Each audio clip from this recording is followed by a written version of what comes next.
Welcome to Relative Mentality. I'm Jack. And I'm Joe. We're here to talk about ourselves. We're here to be family, not therapists. So we're just going to introduce ourselves so that we can be more like family. Hmm. Which would you like to do the honors, my dear?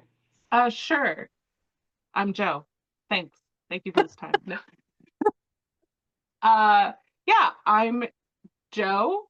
I'm a millennial. I live in Chicagoland area. I have mental health problems. I don't know. I don't know what else to say. I work in the mental health Yeah. field. I'm married and live with my husband and my best friend in a sort of polycule. And I'm queer and I'm biracial. Yeah, those are all my identifiers, I feel like. Okay. Should I be more Uh, should I be more specific? no, I feel like that was very specific. Let's see. Okay, Too specific? Sorry. we're no, you're good. I am Jack. I'm also a millennial. I live in a suburb of Atlanta. Let's see. I am married as well. I have a husband, but I prefer to call him partner because I just am really weird about gender norms. I think that it kind of encompasses, oh, I also have mental health issues. I think some of our, well, I know for a fact some of ours stem from family stuff. I will be completely transparent. This is hard for me to, Mm, this is all about conversations, being this vulnerable on the internet. And by vulnerable, I just mean like this definitive. I mean, mm. I'm not like one of those people that just have like, no face, no profile picture, no nothing, but like I don't talk about it myself a lot on the internet. So this is definitely a jump for me. But I think another thing to kind of point out is that you and I are cousins. And so I've known you uh your entire life. that's true. And I've known you my entire life. I try to be sassy, but I don't think that's well deserved right now. Now, our one cousin that I live near, who is literally 20 years older than me. I'm like, oh, that's right, you're 2 decades older than me, exactly. That hurts her feelings, and it makes me giggle. That's my favorite thing to do with older members of our okay, so let's just like break down our family a little bit. So we come from a family in rural Ohio. We are maternal cousins, so our moms are sisters, and there's cousins ranging like 30 years, maybe a little bit more, Yeah, like the no, oldest that cousin to the yeah, yeah, youngest. And there's a lot of overlap and it's very complicated. There's a lot of people. Our moms were of 11 kids, I think. So there's a huge gap in the ages and like groups of our cousins, and we are sort of in the mid to youngerish, one of the mid to youngerish groupings of them. So yeah, anytime we are with our older cousins who are like 20 years older than us, or even my brothers who are 16, 14, and 11 years older than me, I am constantly like, well, I'll never be as old as you are. You're always going to be that much older than me. Perhaps a little cruel, but still very much something I hold on to. We'll never be as old as them. I mean that cousin that I was referring to, like her children are closer to my age than I am to her age. Yeah. And that's what's so funny is she's technically closer to my mom's age because my mom's on the younger end of the initial children. So she's closer to my mom's age. And so it is interesting because you can see the generational shifts that happen societally within our own family. And what's been cool is seeing how, the younger generation is somewhat impacting the older generation by having more Mm. conversations. But then you're also seeing where some of the older members of the family are like, yeah, we're still not going to talk about it. I'm like, okay, cool. I will keep Yeah. that boundary. I'm like, there's nothing. Okay, you don't want to talk about it? That's fine. That's fine. We won't Yeah. talk about it then. So, yes, so we come from a very large family from rural Ohio, middle America. There's some dispute about whether Ohio is technically East Coast or Midwest. I call it Midwest. I don't know what anyone else says. So I think we've had sort of a unique experience in that. you know, Ohio is not a place, there's no like really, really big cities. There's Cincy and Columbus and Cleveland. Cleveland and all, but like they're not as big as like New York or Chicago or some of the really, really big cities. So we had some access to, let's say, culture. um, but there was also a lot of insular sort of relationships and identity that came with that. We were also raised Catholic, Mm-hmm. which is a huge part of our life. So I've noticed this. There's two kinds of people who grew up Catholic. Ones who are still Catholic and they say, I'm Catholic, and ones who were raised Catholic and now may still be Christian, may now be Wiccan, may now be an atheist, whatever it is, but they sure as heck are not Catholic anymore. And so, and they always say it the same way. They go, I was raised Catholic. Like, I want you to know that I went through that struggle, Yes. but I'm out. I'm out. So I always love when I meet people and religion comes up and they go, I was raised Catholic. Oh, me too. I think that was such a big part of our experience as well when we talk about like religious trauma or the sort of rules of being Catholic about what makes you a good person and a bad person, and some of the strictness of it, I think definitely influenced some of the issues that we've seen throughout our lives. 100%. I mean, that people will joke when I mention it, it goes one of two ways. I'll mention that my mom is one of 10 kids, and they're like, Catholic? And I'm like, yeah. Yes. Or I'll be like, yeah, you know, we were raised Catholic. My family was a Catholic family. Oh, it must be a big family. I'm like, you have no idea. Like, I think I did the tally between all the aunts, uncles, and the cousins, and the second cousins, and this, that, and the other. And it's like 100 some people. And it's so funny because whenever I've dated people in the past or whatever, not many people have been introduced to the family, but it's still just like a mental preparation for most people. Like the fact Yeah. that my partner, when I went to his Thanksgiving one year, we all sat at a single table was bizarre to me. I was like, what do I you don't mean you don't have, understand. right? I was like, you don't have multiple tables, people sitting on couches Right. eating People food. didn't have Like, to bring in tables and chairs to have enough right. space for everybody. The fact that we all sat at a table and then the food was also on the table, because mind you, for our family, it's set up in the kitchen, buffet style, potluck style. You grab your food and you sit down at like a plethora of tables. If you can find, Um, wherever you can find space. Right. I mean, our one uncle who hosts a lot of parties, he like part of the reason why his back deck is so massive is to accommodate our family, His which deck is is bigger wild. than the rest of his house, Yeah, I think. yes. Oh, I mean, that's, not to like be a childish person, but I definitely have deck envy. But that's also the thing that's been so great about how large our family is it's like people will often call me loyal almost to a fault or whatever, and it's like, Mm. well, I learned that from my family. Like even Oh, if yeah. there's arguments or whatever, it's like, no, let's be there for each other. Like it's not even a second thought. Yeah. We have uncles who work with like HVAC or with electricity or what have you, and they're like, yeah, I can help you fix your AC unit. Or like I had an uncle come visit. He was slash is, I don't know if he's retired or not, electrician, and Mm. I had just asked for, to be able to put a ceiling fan in a room or two, and he was like, all of these are linked together on one circuit. That's super not good. I'm not leaving until this is fixed. And I'm like, oh no.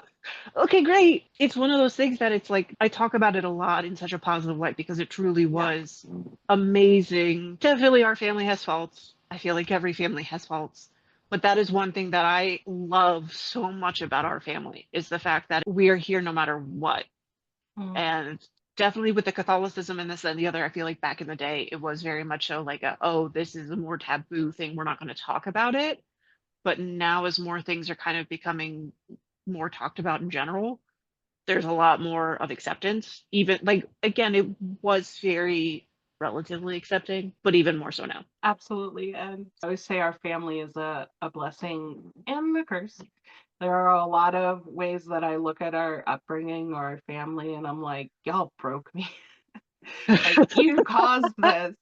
But there's also a lot of ways that I know I am the person I am in all the good ways.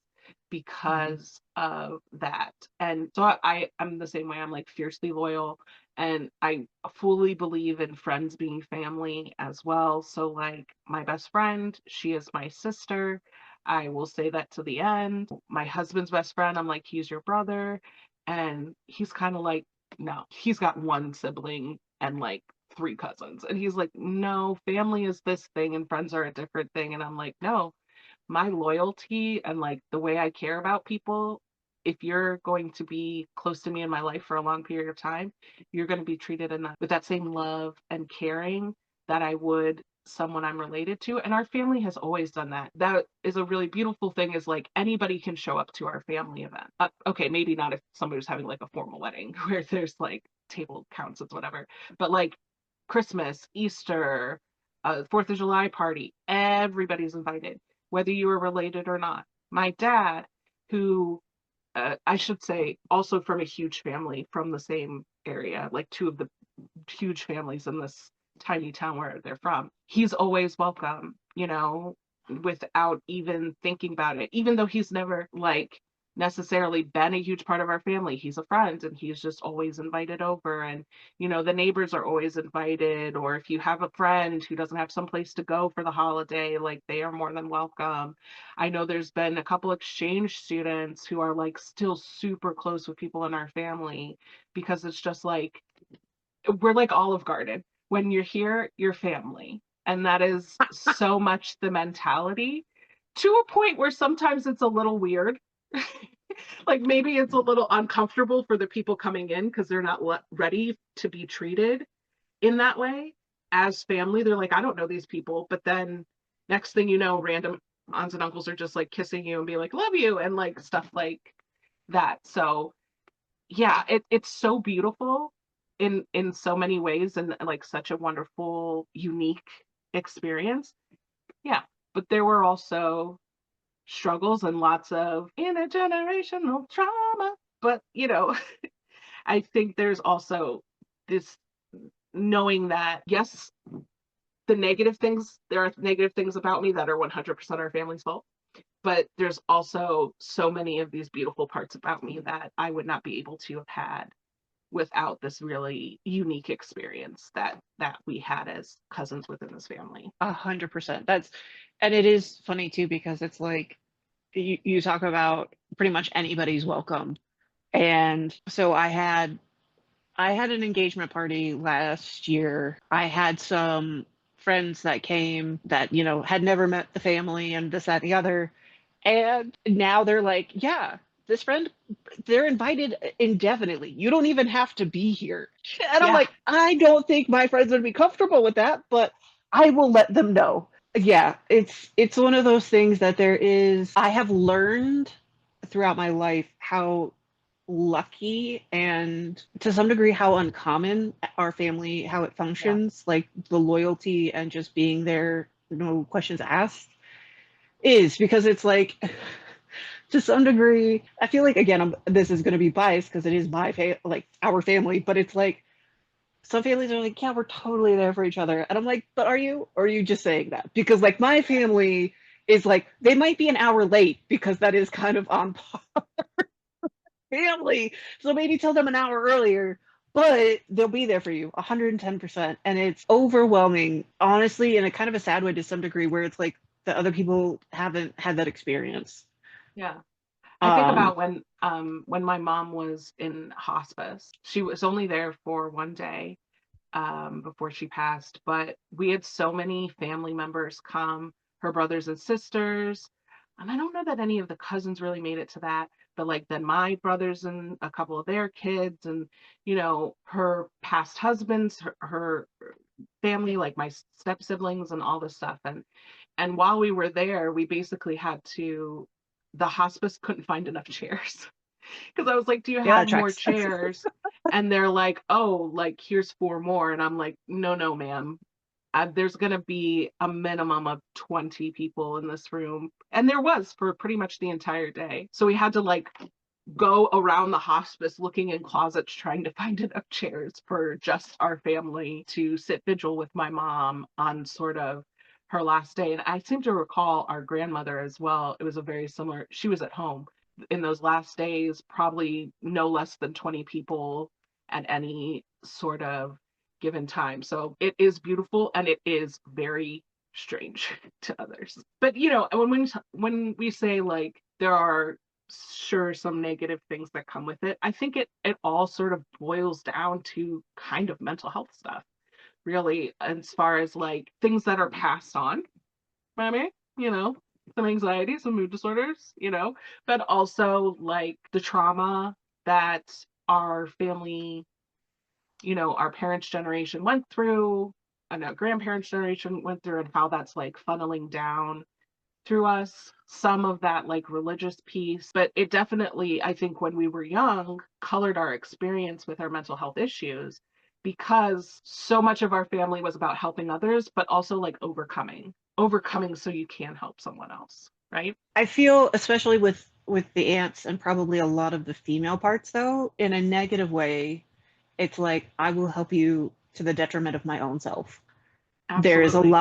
There's a lot as well of like learning by behaviors of the Mhm. elders, whether it be elder cousins or the aunts, where it was like you can see where there was a lot of giving without receiving. And not to say that every relationship needs to be 50-50 or by any means should it be treated as transactionally, but there definitely was a lot of, oh, there is sacrificing here, but we're not going to talk about it. Mhm. It's Just like, what it is. oh, right. And it's like, so somebody's going through something hard, somebody else is trying to help them.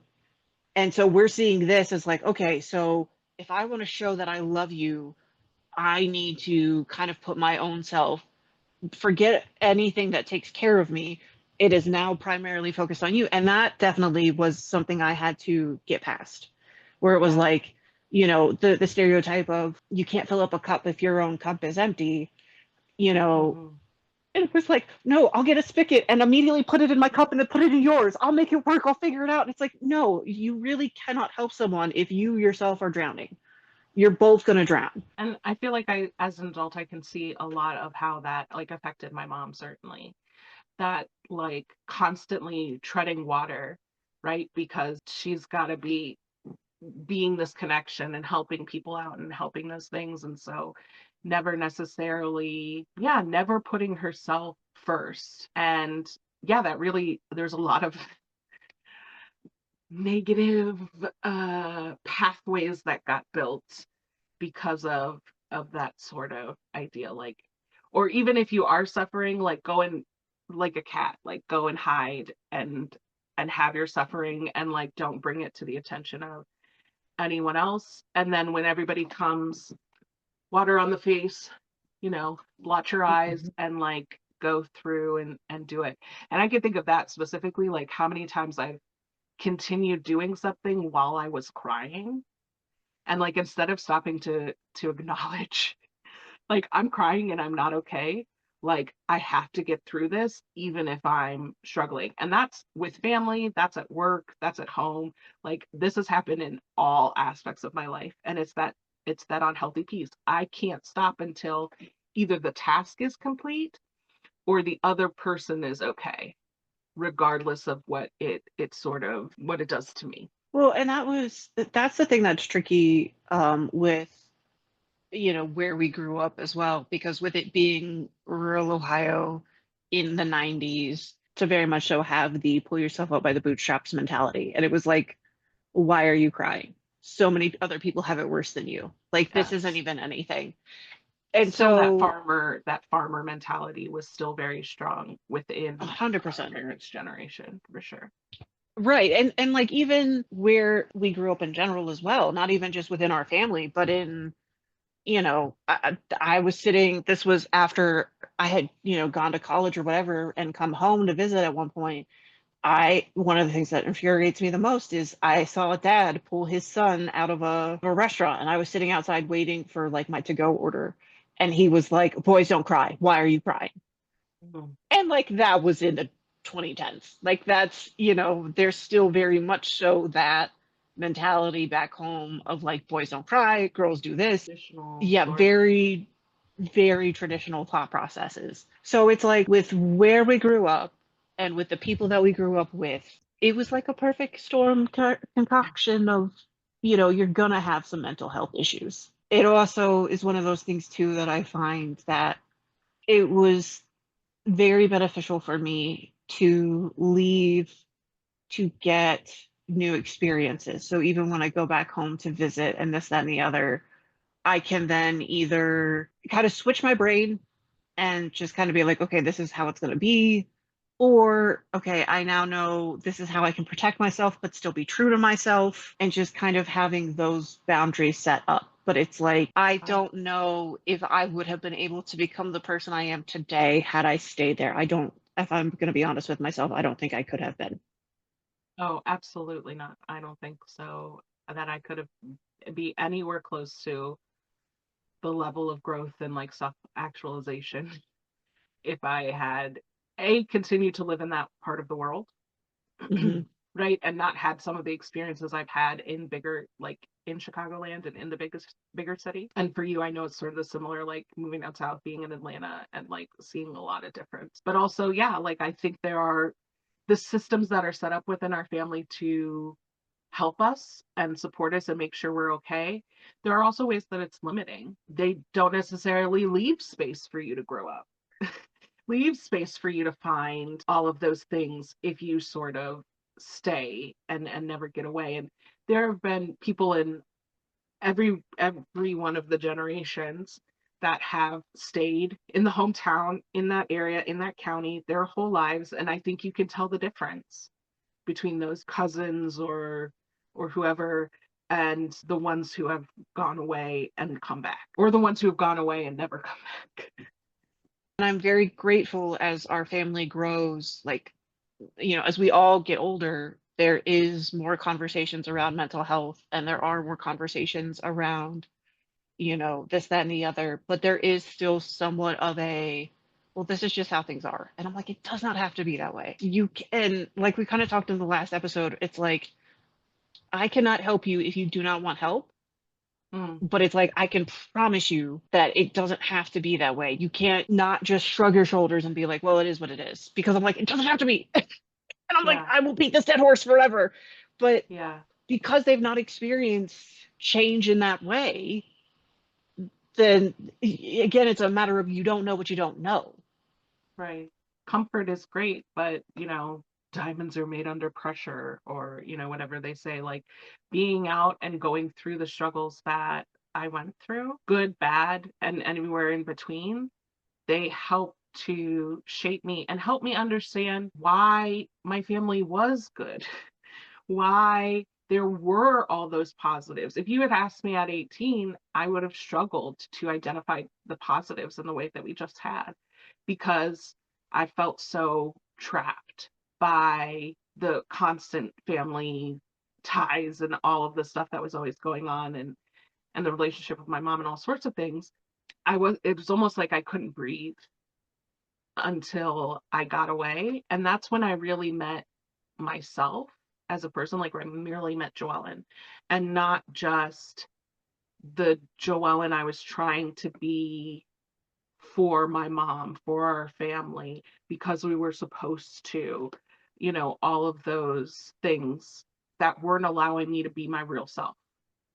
And so once I kind of got away and had a chance to open all that up, I was like, this can also be, I can be this person and be at home and be around my family. But I needed that space away to be able to like get enough sun to be able to open up my petals and really bloom. Yeah, it's definitely, I wouldn't necessarily say it's with our family, at least with my experience and what I'm about to say, but it's like back home, I mean, I have shaved sides. There are times where my hair is bright red. I have somewhat gauged ears. I have a nose ring. That's not normal Right. back home. And like there are times, like especially when I went home one time in particular, and I had such red hair, it was as red as a stop sign. And I loved that hair. It was so much fun and this, that, and the other. And you could just see people look at me a certain way. And I was with my dad, and they would look at my dad, who looked very normal. And then looked at me and looked at my dad and was just like, what happened here? Where did the Yeah. disconnect happen? And it's very disheartening Mm. because there is some changing that I do mentally when I go home, and not due to the family per se, but just the type of mentality back home of just, oh, Like a you're, code switch. oh, 100%, because it's like, oh, you've got a ton of tattoos and this, that, and the other. You clearly do drugs. I'm like, no, that's simply not true. I'm actually very boring. I just like ink on my body. And again, things have definitely changed. There's less uniformity to some degree Mhm. than when I remember, at least from growing up. But Yeah. there's still a lot of, oh, you're definitely an other. Like, you're definitely not from around these parts type of thing. Experiencing that, and like, then also I'm like, okay, well, I know that I'm code switching. So, like, I'm still true to myself because I know that this keeps me safe. But then I'm like, I shouldn't have to fucking code switch. I should just be able to be myself without judgment. And that's so frustrating. Yeah. So, yeah, anyways, And that's sorry. that's one of the weird things, honestly, since my mom has passed. Like, I feel a lot less of that responsibility. Mm, Honestly, it is who it is. Like, I have become so much looser and more authentic with our family over the past year than I ever was. And it's partially, I don't know if it's because I feel like I don't have, I'm not representing my mom, or I don't have to, I don't know. I don't know exactly what it is, but it has been so amazing. It's been so good to lose some of those anxieties and inhibitions and just be like, I'm going to be my most me version of myself. And I'm not saying that to say my mom didn't know like an authentic version of me, or was mhm. negative about it. That my mom certainly loved me from through all of the weirdest things I've ever done and stupid things. But it's just, I know she doesn't have to answer any questions about it. I think is what it is, Yeah. right? I can act however I want to act, and no one's going to call my mom later and be like, what's going on with Joellen? Why did she do this? Why did she do that? And then like it becomes my mom's problem. Now that she's gone, I'm like, all right, y'all, get ready, because this is a version of me you have not seen. And she is a lot more loose and biting her tongue a lot less. But again, that took almost 40 years for me to get there, and the death of my mother. So it's like that there was a lot of stuff that had to be like changed and overcome before I could be, like you said, sort of authentically and comfortably authentically me in that area with our family, and also just like within the community, because people, that's the thing about being from a small town. Everywhere you go, people know our family. If it's not our mom's family, my dad's last name is also another one, right? Like I can go pretty much anywhere in Northeast Ohio and run into somebody who knows our somebody I'm related to, or might actually be someone I'm related to I didn't even know, right? So like there Yeah. was there was sort of that part of it too. So like even if we're not with our family, but we're just outside doing something stupid, like that could still affect my mom, because they'd be like, oh, that's one of the Stewart, you know what, they're she's related to, Mary Stewart or whatever, and we're gonna go get her and this and that. So it's all, like you said, it's all like an amalgamation of the place, the time, the people, that sort of was this perfect storm to really like through some real mental health issues and some real Well, and that's, complex ways that we look at ourselves. oh, 100%. Especially with it being a small town. It was like, there would be times people would know my shit before I knew my shit. And I'm like, this is annoying. And I was like, Mm-hmm. it was so nice. Like, it's so nice to live where I live Where now. nobody And knows you. people, yeah, nobody knows me. And that's also something that, like, a lot of people don't experience. And it's so funny because there are some people that are like, oh, I see these small towns on like Hallmark, videos. And like, it sounds so nice. It's like everybody knows you. And I'm like, no, it's not, I promise you. It's the worst. It's when people know you before you know you, it's Yeah. awful. And it's like, it's crazy. And it's not to say too, that everybody is the same. Like there are plenty of people back home, either that I went to school with and whatever, that again, you're seeing societally change. generationally changed, but there is still somewhat of that very rural, like, pull yourself up. And it's just like, you don't have to struggle to succeed. You don't. But because that's what has been ingrained with you, that's just how you perceive life to be. And it's a damn shame. In regards to like mental health, I will say, I know that you and I have had our bouts with like going to therapy and like this, that, and the other. And to kind of bring it back to like overall just mental health, it's like, being able to kind of see and understand what we experience and like what was quote unquote normal, what was quote unquote not normal, not in relation to like how we perceive the world, but just the experiences that we had. And so it's, one of the things that was rough for me was there was a time in my life when I was younger, like 12, where I had a panic attack. And like I was in an ambulance because I had passed out and going to a court order therapist, and she was like, most people never experience a full-blown panic attack like what you had. And I was like, oh cool, even more isolating to know that Yeah. people aren't going to know how to respond to this. But at the time going to that therapist after that, I had taken a test and it was like, you are definitely depressed, 2 points away from being severely depressed. And the words, my daughter will never be on medication, were uttered to Mm. the therapist. And so there was a stigma for a very long time with me and medication.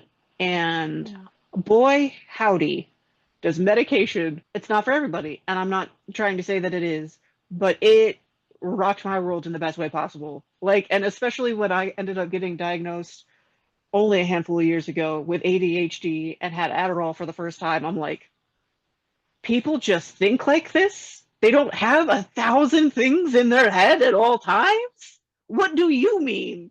And just like being able to focus without it being a hyper focus and nothing else is existing, insane. Insane to me that I'm like, I'm just like, okay, how does it feel to be God's favorite? To be able to be met like chemically just fine. Like that's crazy. Well, So, and absolutely. And I know it was a struggle for my mom when I got my diagnoses and started medications and stuff, because there's also a part of, I think, her that felt responsible. And I mean, some of it is genetic, so she is, and some of it is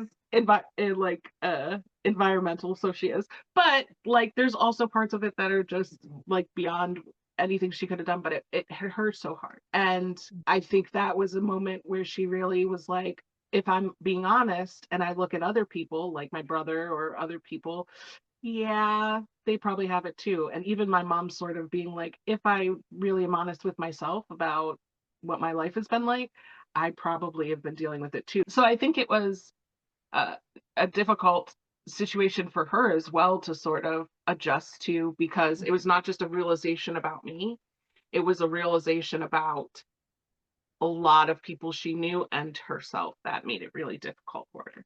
Which is why I feel like why we're here, like why we want to do this, why we want to talk about these things is to destigmatize it, to normalize it, to hopefully reach someone who's like, no one's ever gone through this before, and be like, no, dude, we have. Like, there are people out here who are struggling with the same stuff. But more than that, there are people out here surviving, and people even out here thriving despite these things that make our brains different and make it more difficult for us to live in normal society. And I feel like I've really benefited from it. I know you have.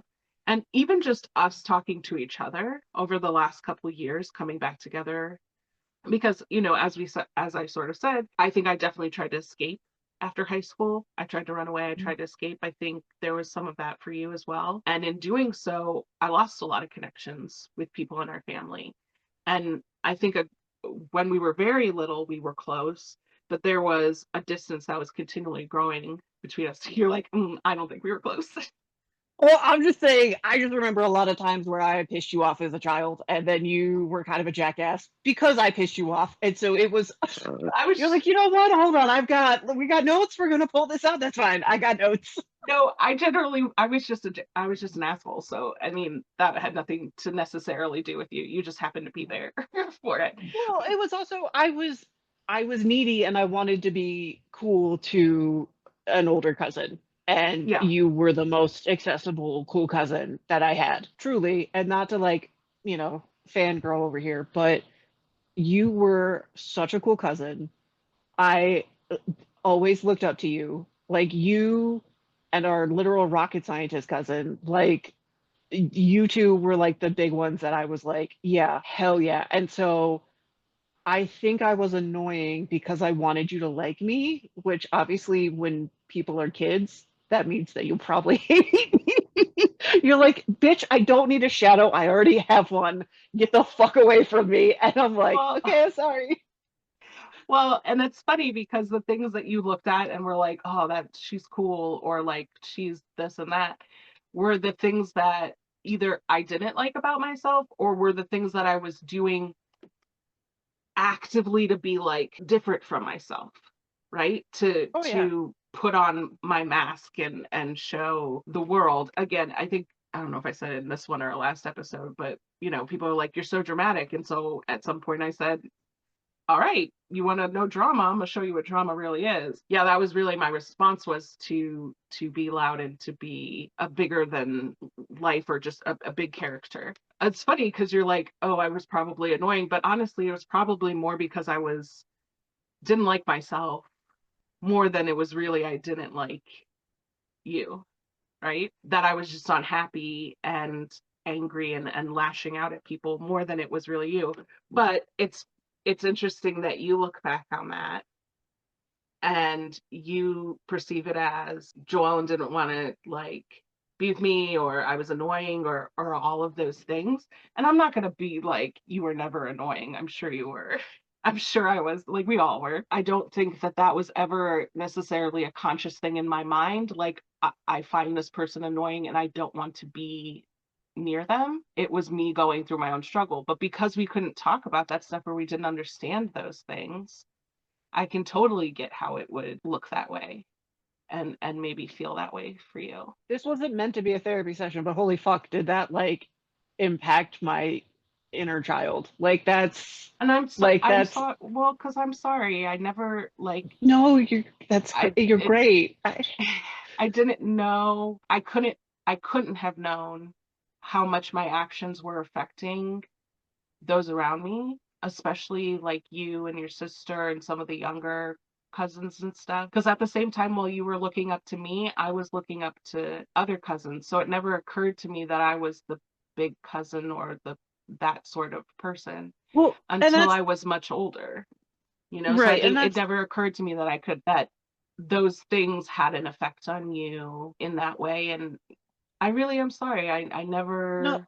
I hope. I'm sorry that you ever felt that. I know it. I'm not trying to say. I know it wasn't my fault, and I didn't Okay, wasn't good. doing it I thought it was like you maliciously. were a child. I was a Like child. No, that's no, no. I know yeah, that, but it's sad. I'm sorry that that I made yeah. anyone ever feel that way, but especially you, because I do love you so much. I genuinely thought that you maybe didn't hate me, but that you found me annoying all the time. Like I just felt like I was a nuisance to you. And to be fair, I understand that to some degree probably because you had a lot of cool toys too. Because like yes, you were the youngest of four, but like there was an age difference. And so you had like I was I really remember spoiled. you were so protective of your Cabbage Patch dolls, and like understandably so. But I just wanted to play with them and play with you, and then you're just like, no. I'm like, okay, I'm sorry. And so I was just like, but again, I'm also how do I say this? I don't 100% know how you were raised, but I know that like I was not raised with boundaries. Or rather, I was not allowed to have boundaries. So then when I hear someone say no, and I'm like, I'm being scolded, where it could have just been you being like, I'm setting a boundary, don't touch my fucking toys. Like that's Yeah. And it was probably where because I was anxious. Like, okay, so the one I always remember is like I would get so mad at you guys because you wouldn't put clothes on my Barbies after you got done playing with them. Like you would leave them naked at the end of playing, which I now know as an adult is something that kids do. But to me, at the end of playing, they were put in their nice little outfit and set aside until the next time. So that was like something that I remember very distinctly us having conflict over. But again, it had, honestly, when I look at it, it had nothing to do with you. It had to do with my own anxiety and my own desire for control and my own feelings about perfection. Like my dolls had to be back in clothes and looking very nice and set up just so, because they had to be perfect, just like I had to be perfect, right? So again, it's one of those things where so much of that stuff that we can like look back on and maybe like got internalized, it was each of us dealing with our own thing, but neither of us could see the other person as that. We just saw them as whatever they were doing, whatever was on the outside, and not being able to understand like their brain is different and going through its own thing. So I think I also thought like you were overly sensitive about stuff sometimes, probably. But again, I couldn't see why my actions were affecting you to the amount that they were, because yeah, I didn't get it. But at the same time, now I can look back and see how other people's treatment or reactions did the same thing to me. And I internalized and it was like, they hate me, they don't want to play with me, all of these things. And so now I can see like how that pattern sort of is played out. But it sucks knowing that there was like all of this stuff that came between us because we were around each other a lot and we really did have an opportunity to be close. And there were just so many things that weren't necessarily me or you intentionally putting distance between us, but like it was just happening. And Well, then but by the time, sorry, I was just gonna say, by the no, time you're that we good. were like teenagers and stuff, then it was like we were in such different parts of our lives because you're 15 and I'm 18 and I'm going to college. And so, and then we both sort of took our space and went away from home and all of those things. So it really wasn't until the past few years where we really sat down and were like, hey, we haven't talked in like a decade. What's going on? Oh, we actually really like each other. Why have we not talked in a 100%. decade? Because we were convinced that there couldn't be this kind of relationship that we have. So it took us going through our own journeys with mental health and like getting to know ourselves before we could be in a position to come back and be able to see each other authentically without Mhm. all of those barriers and all of those things between us that really kept that distance when we were young. Well, and what I was going to say in regards to like how we didn't really understand each other growing up and this, that, and the other. And it's like, well, that's again, where and how we grew up, you don't ask those things. Yeah, Joe is just like this. Jack is just like that. There's no, yeah. let me get to know you in detail because that's it, to some degree, that's not my business. Mm-hmm. You know, that's just who it is. Take it at face level. And it's like, no. And to be fair, obviously in our college years and even in our teenage years, we were very different people as well. And like, you know, at least our personalities, because it was like you were very like edgy and cool, and I was like conform, don't exist. To some degree, it was I wasn't allowed to be Mm. different. I still remember when I wanted highlights, when Freaky Friday came out, I wanted chunky highlights like Lindsay Lohan, and mom took me to get highlights so that they were on the bottom part. So unless I pulled my hair back in a ponytail, you could not see my highlights because I wasn't allowed to really dye my hair. And like different things like that, where I was just, and so it was like, okay. And I wasn't allowed to wear makeup for a really long time. And so like looking back now at pictures, I'm like, because these hoes are painted on. These do not exist. Like this is so fair No and eyebrows in our family. That's the one thing none. I thank you to my black relatives for my visible eyebrows. I also say that I don't have a face until I put my eyebrows on because I'm like, am I raising my eyebrows? You will never know. Am I furrowing my brow? Aside from the wrinkles I'm now getting, you wouldn't know. Yeah, no eyebrows. I just have a six head at that point because there's just eyes to hairline. That's it. That's most steward women when they wake up. If you catch Oh, them, that's why 100%. all the aunts put their makeup on first thing in the morning. so no one could 100%. see them without their eyebrows. 100%. Sorry, not to get too, I'm getting very easily ADHD distracted, but yeah, anyways. We were talking about why it's important for us to be talking about this and how it's benefited us for to be able to sort of come back together and build our relationship as well. 100%. I know we've kind of been bouncing around a lot, but there's, I think on top of it too, because we had kind of gone on our own journeys, Mm, and especially in regards to like this whole podcast and this, that, and the other of like, okay, here is our mental health journey that is similar but different because mm, obviously we have different things. And even, growing up, it's like, yes, we had moms that came from the same family that had the same type of generational trauma, but how our moms coped with it was different. So then how mm. it impacted us was different. And so we're talking to our therapists about our own different things and then kind of coming back and being like, man, that was crazy, right? Yeah, that was crazy. Oh, this is how I've handled it. How have you handled it? And kind of comparing notes in not a judgmental way or even a comparison of like, oh, I'm doing better or not. Just being like, yeah, we survived and yeah, this is how we're surviving and thriving. And that's just been nice to have that conversation. Yeah, and to have somebody who gets, because there are things that are very specifically our family that other people don't get. And I think part of that is sort of a like a sarcasm or like flippant way in which we talk about some of those things that I've really noticed with other people do not always.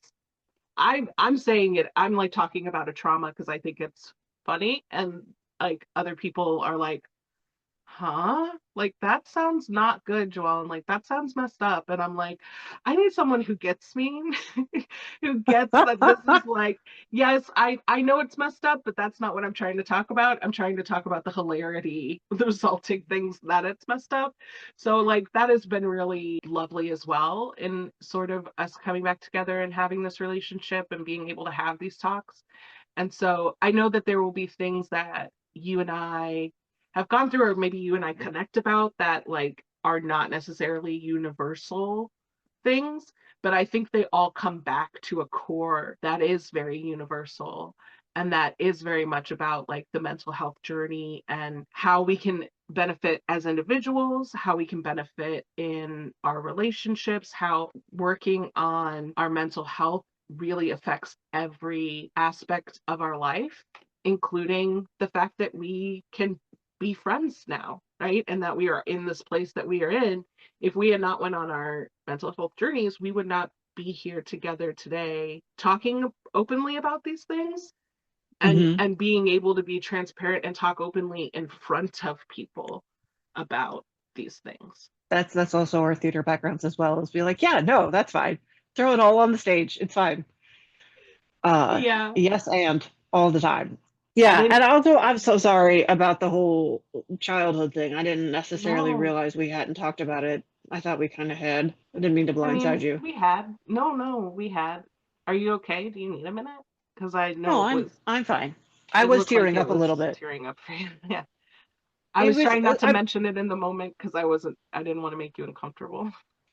No, you're fine. No, and it's okay because it's one of those things if, we keep that in and this that, and the other, people will be like, you weren't going to comment on that? That's interesting. Yeah. I just want to like do a little bit of closure with that where it's like Yeah. this is gonna sound over the top, but I genuinely thought you did not like me. I thought that you tolerated me because our parents were together, like our moms were together. I thought you did not like me at all, and you just accepted that I would be there because I had to be. So the fact that that wasn't necessarily the case means a lot Yeah. because, yeah. So yeah, that's why I was tearing up because it And sounds and stupid, to it sounds crazy, but it is what it no, is. and to be frank, like I I can't I cannot look back at that time and say 100% like, oh, I loved you every minute of it because I didn't like Sure. anybody, right? It wasn't you. That's fair. I didn't like anybody. I didn't like anything that was not just me being in control of my own space and my own time. That was part of, I had two very different pieces of my childhood. One was being totally alone, just me, Mm, the only child, Like my brothers were also much older. They were out with their friends. If other people did come by, they were much older, teen sort of things. And then at other times when we were with our family, there it's like being around tons of people. And so I found that transition very difficult at times and often longed to be by myself again.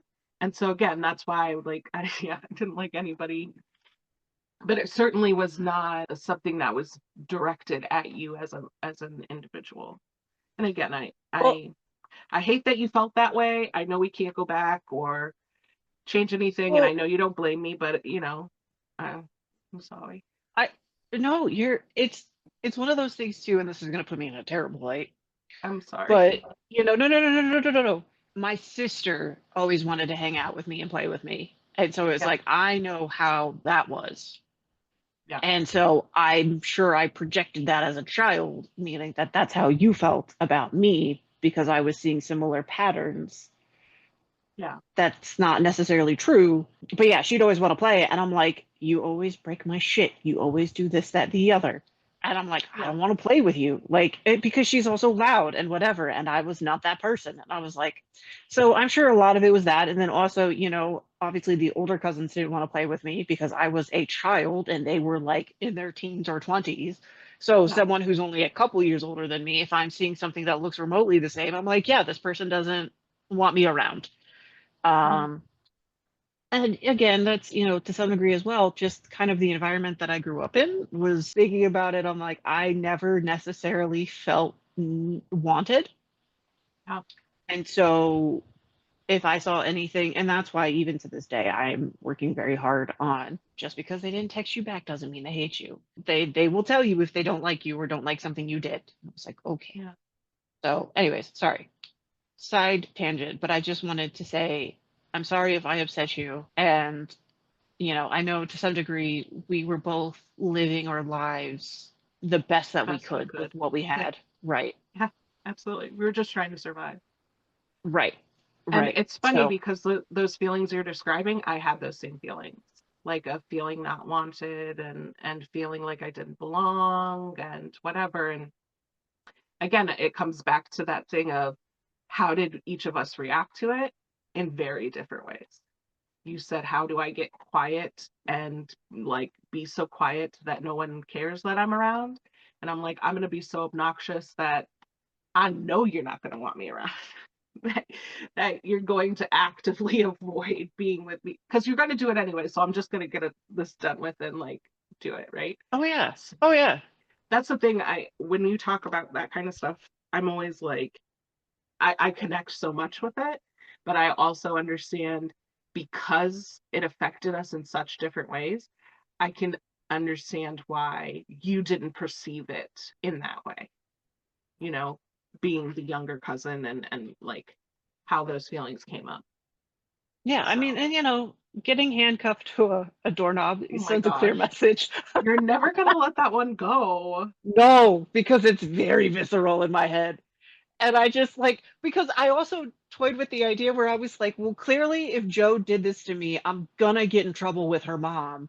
And so I was like, should I not say anything? Should I risk the getting Joe in trouble, or am I gonna get in trouble because I clearly did something wrong enough for Joe to do this to me? So it was I very mean, complex growing up I decisions. don't know why I had those hands. They weren't even like, they didn't even have like fluffy stuff on them or nothing. They were just like Nope. metal.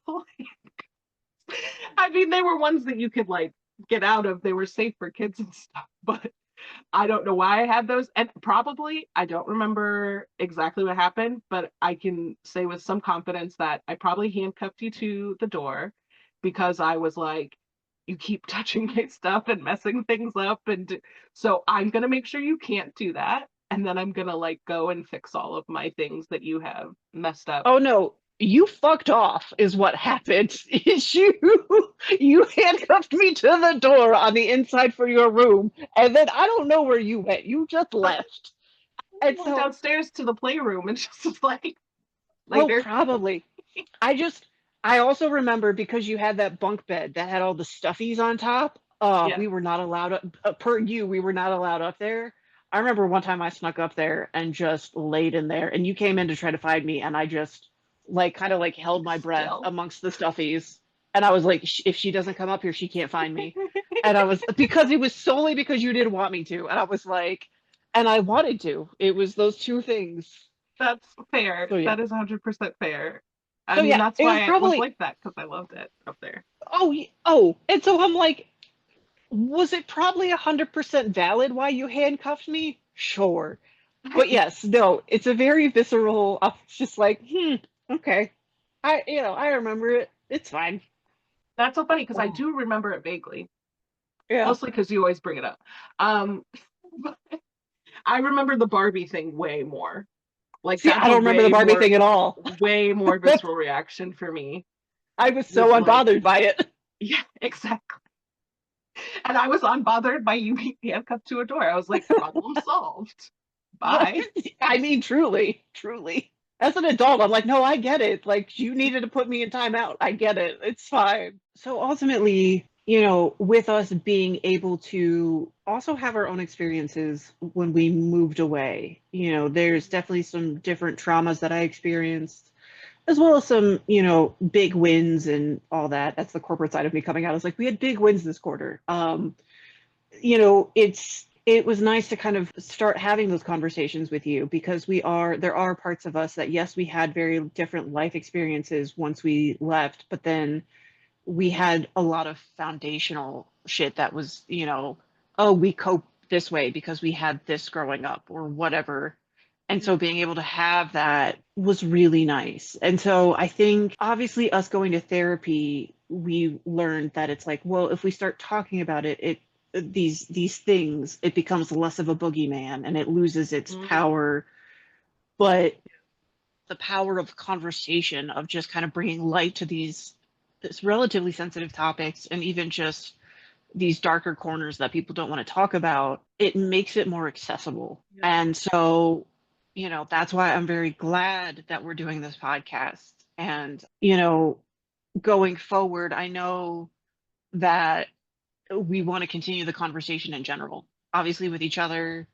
Obviously, the more people that see this, the more, hopefully we get community feedback of just kind of like, okay, yeah, so can you talk more about this? Or, how do you experience that? Like, I know when we were kind of talking about it, that's kind of what we were looking for, is Mm-hmm. being able to not just have this conversation be, between us, but kind of open up the door to everyone. That's kind of what, I'm looking forward to. And, obviously because it's mental health, we're gonna have trigger warnings and all that going forward. But Because we want to we're talk gonna about the hard stuff too. Like, oh I yeah. think that's not the problem, but I think that's something that can happen is that we can talk about mental health on like a very surface level or a very like professional appropriate level or whatever that sort of puts everything into a neat little box and like no one can be offended by it because it's in a neat little box. But I think what I hope we can do is, I don't want us to trigger people, but I want to be able to talk about topics that are raw, that are difficult. And I know that that means some people may not be able to engage with certain episodes that we do because it might be too triggering or upsetting for them, which is absolutely fine. But also knowing that there are people who are going to be able to come into that space and hear and be part of that conversation and really understand it. And that's the other thing I really love about the way we're planning to do this, which is having sort of two shows. One that is the conversation, very much us just talking on a personal level about it and, sort of normalizing some of those things and sharing our experiences. But then in the second episode, still having the same topic, but trying to give a little bit more of the information. I think we called it giving the language and like help to maybe not direct people, but help them to see like what comes next. Yes, our conversation might be a spark for them, but like what can they do or what's the next step for them or what is it really got to open up for them or what do they need to bring to their therapist and talk about the next day, Oh right? yeah. And so like really getting into, yes, the chat of it, but also the like, how can you really find growth in that place and overcome or deal with whatever the topic of the day is.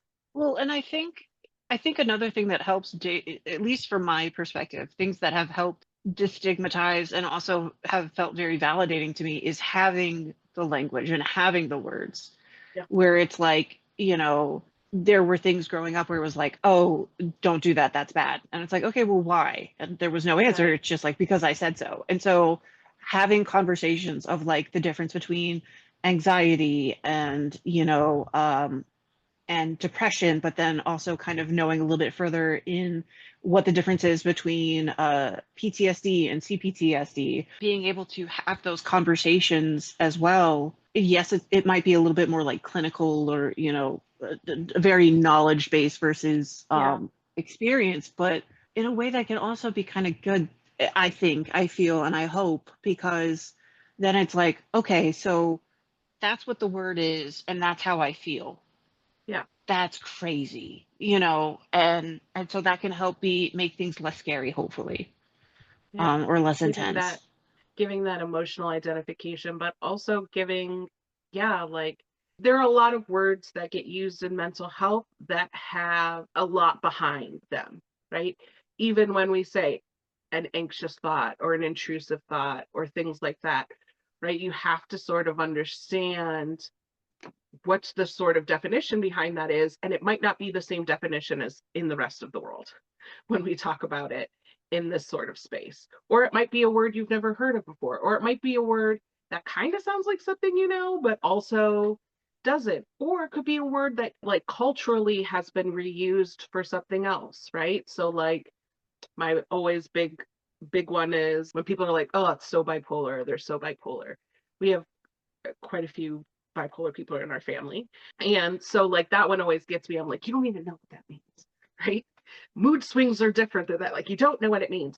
And so like being able to also help people understand, hey, I can be this thing and it not mean maybe what we're used to seeing in media as it meaning, but like there is something that within this community and within this work that it means and can be helpful. It's not a pejorative statement.